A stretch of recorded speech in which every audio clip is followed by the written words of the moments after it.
Hello everyone, today I wanted to talk to you about change. Yesterday I was browsing on Facebook, and as you know, Facebook brings these memories from the past, and it was like 6 years ago photo of Mane, our youngest daughter Mane. She looked so cute, but she was so different. She had like puffy cheeks and she was really different. She looked different. The fact of the matter is that we all change. We change externally and we change also internally. But the question for us should be is, do we change on purpose? This is the real question.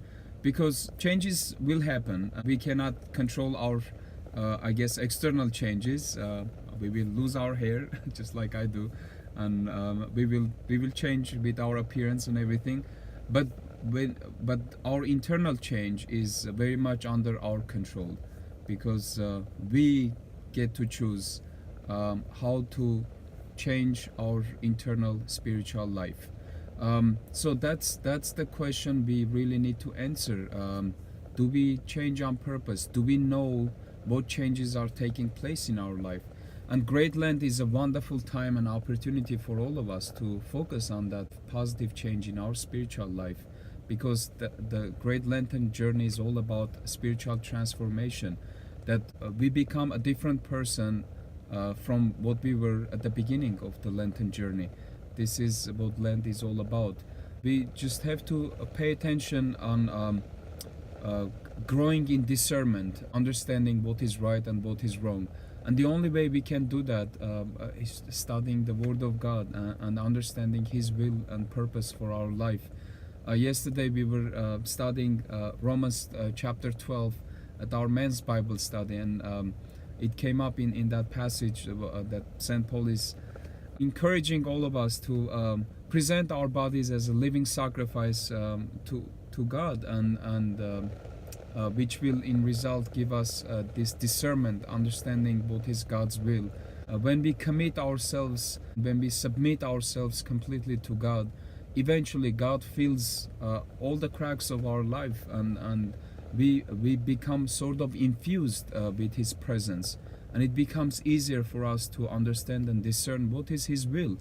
But one of the most practical rule of thumbs is anything that you are confused and you don't know whether it's right or wrong, just put it against the Holy Gospel, put it against the Word of God, and then ask yourself a question: what would Jesus do? What would Jesus do in my position right now? That helps us to understand what would possibly be the will of God.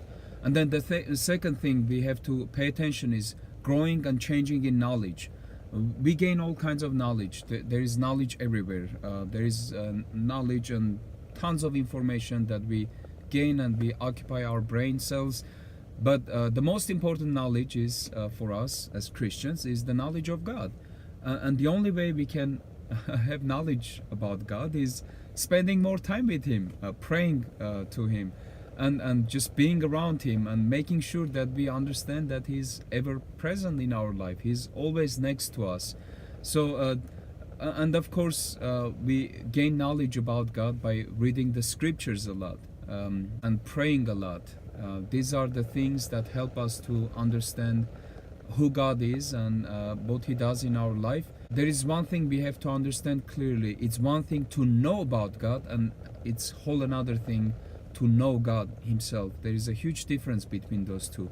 So theoretically we might know many things about God, but the real knowledge, the spiritual knowledge of God is when we know God. And the third thing is growing in love for others. That's another thing in Romans 12 that St. Paul encourages to love our enemies, to love everyone, and to be ready to serve and do good for others, even those who persecute us, who give us hard time.